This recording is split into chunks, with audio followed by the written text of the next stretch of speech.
Assalamualaikum warahmatullahi wabarakatuh. Para pendengar yang budiman, kali ini dan pertama kali hadir di dalam kegiatan dakwah atau TV live YouTube At-Tia TV. Mudah-mudahan yang pertama kali ini mengundang keberkahan yang banyak dan menghasilkan sesuatu yang bernilai berlian dan bernilai dakwah yang diridhai oleh Allah Subhanahu wa taala.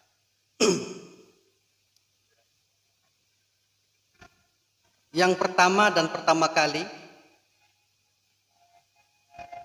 dan pada kali ini juga bulan yang sangat mulia, yaitu di antara bulan Rajab dan Ramadan, yaitu bulan Sya'ban. Di dalam kitab banyak dijelaskan tentang kaitan dengan bulan Sya'ban. Salah satunya adalah bulan Sya'ban itu tempat kita berlatih agar supaya nanti ketika masuk bulan Ramadan kita sudah siap tempur. Apa sebab? Karena bulan Ramadan itu adalah bulan yang didamba-dambakan bagi setiap umat muslim. Rasulullah Shallallahu Alaihi Wasallam sendiri di dalam bulan Ramadan itu dia mengenyangkan tali pinggangnya atau sabuk kalau bahasa Sasak, agar supaya dia lebih kuat, lebih siap mental, dan lebih siap waktu untuk memberikan peluang lebih dalam beribadah. Tapi ada hal lain yang menarik yang perlu kita berbicara terkait dengan masalah Sya'ban dan Ramadan. Zaman digital saat ini orang pada sibuk memegang handphonenya, membuka WA, membuka Facebook, Twitter dan lain sebagainya. Kali ini mari kita alih pikiran kita, jiwa kita, hati kita untuk cinta kepada Allah. Bagaimana media-media yang kita punya itu untuk mengisi waktu dengan bertasbih, berzikir, membaca sesuatu yang bermanfaat, yang bisa mengundang pahala, yang bisa mengundang nilai-nilai rahmat dan nilai-nilai maghfirah dan nilai-nilai itqum minan nar. Terutama saya serukan kepada kaula muda-mudi. Kalau bisa yang namanya WA, kalau tidak penting tidak perlu dibuka. Yang namanya Facebook, kalau tidak penting tidak perlu dibuka. Yang namanya Twitter, kalau tidak penting tidak perlu dibuka. Apa sebab? Karena itu semua akan mengundang kecintaan kita kepada Allah, kecintaan kita kepada Ramadan akan hilang. Karena nilai-nilai Ramadan itu satu kali beribadah, satu kita bertasbih, maka bisa bernilai makna 1000 di luar bulan Ramadan. Bahkan ribu-ribu pahalanya di luar bulan Ramadan. Kalau muda di sini, kalau bisa menutup keran-keran cintanya, kalau bisa menutup keran-keran yang berkaitan dengan yang tidak mempunyai manfaat, yang tidak mempunyai dorongan-dorongan cinta kita kepada Allah, dorongan-dorongan kita takut kita kepada Allah. Orang memegang handphone saja bisa 1 hari 1 malam, bahkan tidak berkedip mata. Untuk chatting dan untuk lain sebagainya. Padahal kalau kita lihat di dalam handphone yang kita punya, semua yang ada di dunia ini semua adalah ada di dalam handphone kita itu.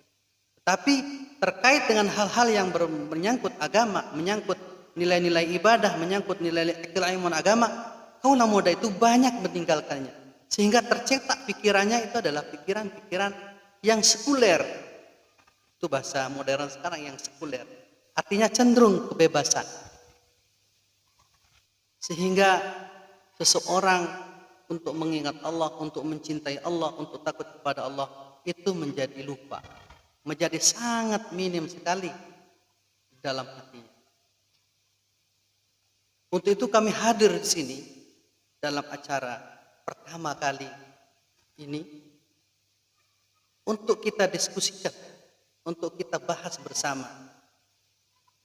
agar supaya solusi-solusi hidup kita ke depan menyangkut masalah problema kehidupan yang terkait muda-mudi, terkait dengan broken atau keluarga yang broken, mari kita bahas di sini. Satu hal yang penting yang kita harus kaji, setiap sesuatu atau setiap yang terkait dengan bulan-bulan yang mulia, hari-hari yang mulia, para syaitan itu mempersiapkan diri untuk menggoda manusia,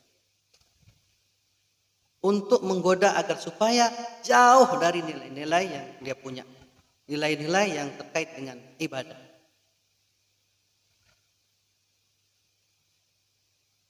Maka dari itu, mari di dalam bulan Sya'ban ini untuk kita tingkatkan diri kita agar supaya nanti memasuki bulan Ramadan kita sudah terbiasa. Contoh, salat sunat, salat jamaah, khatamul Quran, mengikuti dakwah-dakwah, mengikuti hal-hal yang positif, terutama bagi kaum remaja. Karena apa? Regenerasi kehidupan manusia adalah ada tanggung jawabnya di pemuda. Mencetak seorang tuan guru, mencetak seorang ustadz yang paham pada agama itu sangat berat dan sangat sulit. Kalau tidak dimulai dari kaula muda, terus siapa yang bisa mewarisi beliau-beliau yang sudah mendahului kita?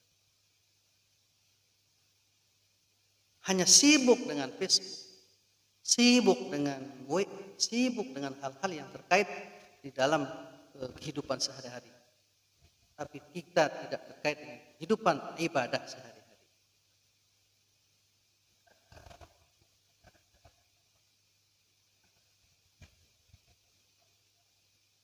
Cinta itu pada dasarnya adalah karena Allah.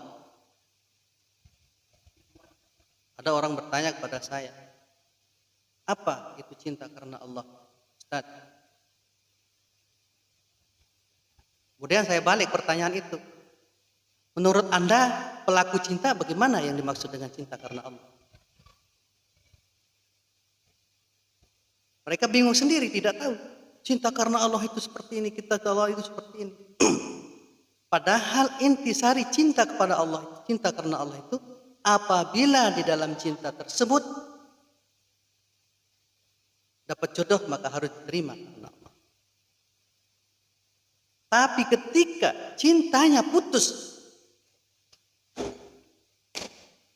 maka dia stres, maka dia menyalahkan dirinya, bahkan menyalahkan Tuhannya. Wahai Tuhan, Engkau sudah tidak adil memberikan aku cinta.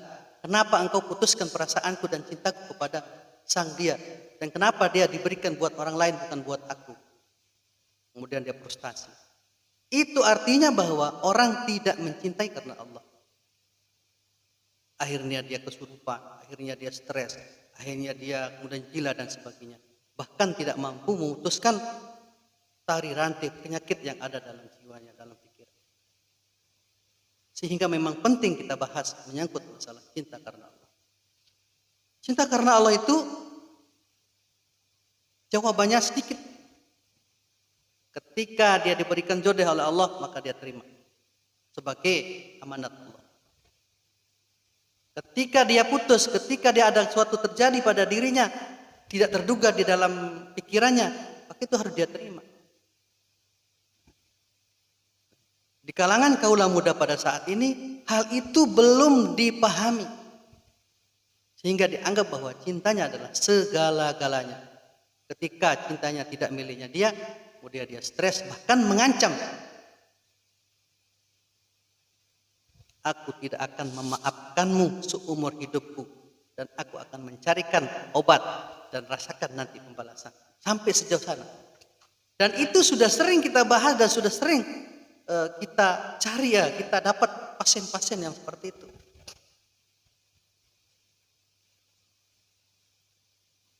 Dan tidak cukup hanya cinta kepada cinta, tapi cinta juga ke duniawi.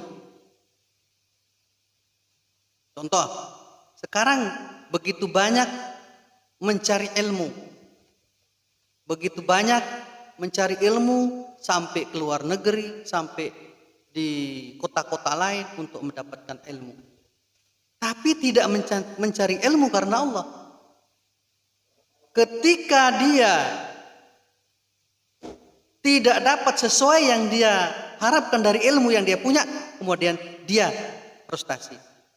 Dia menyakiti dirinya. Dan itu juga membuktikan bahwa itu tidak karena Allah. Maka ilmu pada dasarnya adalah li'izalatil jahl, untuk menghilangkan kebodohan dan untuk dapat mengenal dirinya dan mengenal Tuhannya. Para pendengar atau penonton di mana saja berada. Untuk itu marilah kita bangkit sebagai hamba Allah.